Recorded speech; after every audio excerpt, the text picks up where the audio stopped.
Sometimes we're just in a mood. We've got a bad day, we're feeling big feelings, and we want to express those moody feelings on the piano. So while I am a very upbeat and happy person most of the time, I still even have days where I need to feel my feelings. So I'm going to teach you a really moody chord progression today, and then I'm going to give you 3 notes, just 3 notes, that you can play in your right hand that sound stunning. They're very moody, and they will give you a template that you can use to kind of create your own moody compositions. So the moody chord progression we're going to use, we're going to move from A minor.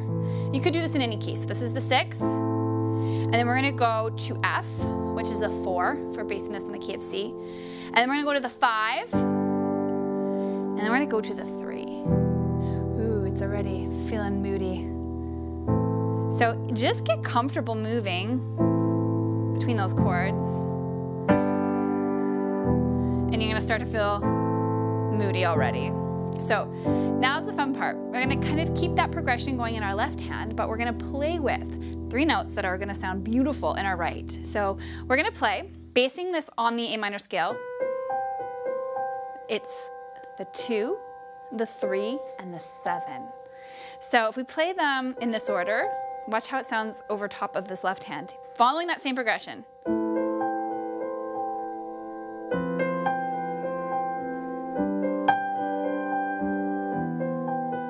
It's so pretty. And you don't even have to be a piano player to be able to do this. Anybody can do this. I'm playing B, C, and G, and then my left hand's playing a 5th. So I'm just placing my 5 finger on A and my thumb on E.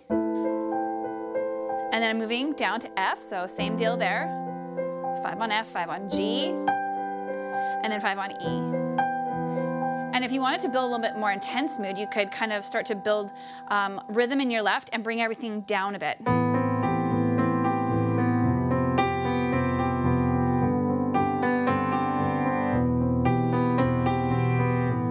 Right, so already we're feeling kind of intense.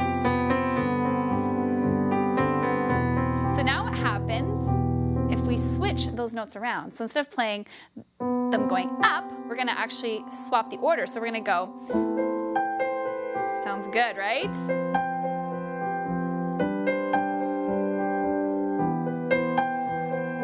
Totally random order there, but you see how you can mix and match these 3 little notes over top of this moody chord progression, and now the sky is the limit. So again, take these principles, apply them to any key, but spend some time with this. See what kind of moods or storylines you can evoke.